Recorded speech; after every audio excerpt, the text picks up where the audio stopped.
Here, we'll look at the first part of the Fundamental Theorem of Calculus.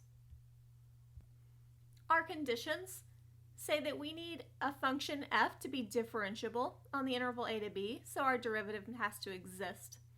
In addition, that derivative needs to be continuous on our interval. In this case, the integral from a to b of f prime d of t is equal to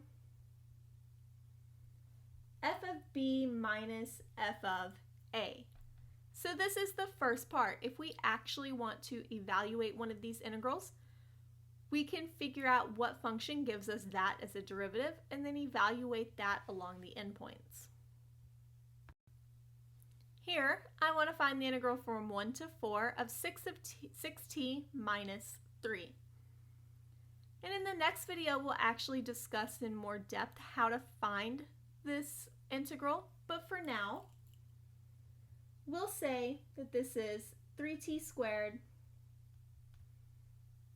minus 3t plus 1.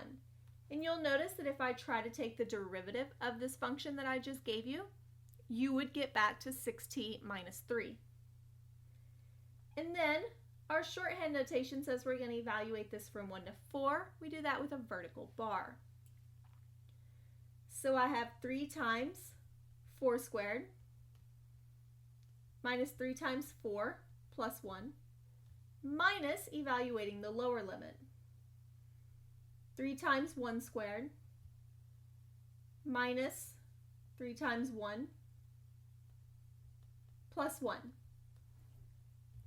Evaluating this, 4 squared would be 16, times 3 is 48. This is minus 12 plus 1, minus 3 plus 3 plus 1. And then we can just evaluate. And when we do, we get 36. And it's important to note that this is not the only function that would work. If we changed this 1 to a 2, it would also give us a derivative of 6t minus 3. In reality, we could change this constant at the end to anything we wanted.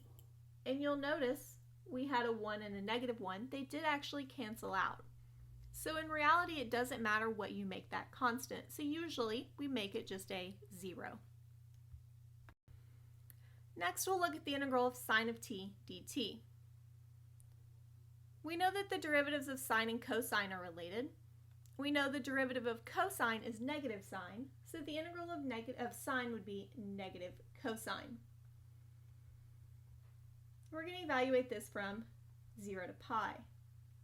So I have negative cosine of pi minus negative cosine of 0. Cosine of pi is negative 1, so I have negative 1.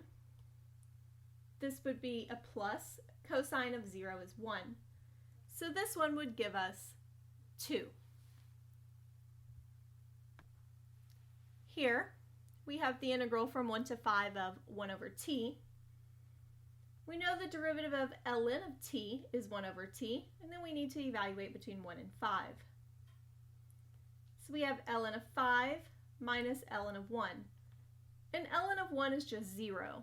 So we end up with just the natural log of 5.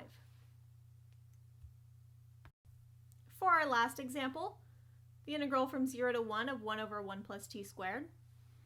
If we remember our derivatives, inverse tangent had a derivative of 1 over 1 plus t squared. We're going to evaluate between 0 and 1.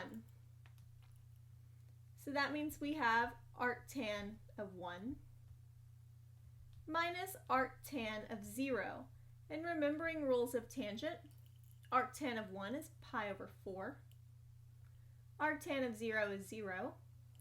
So we end up with just pi over 4.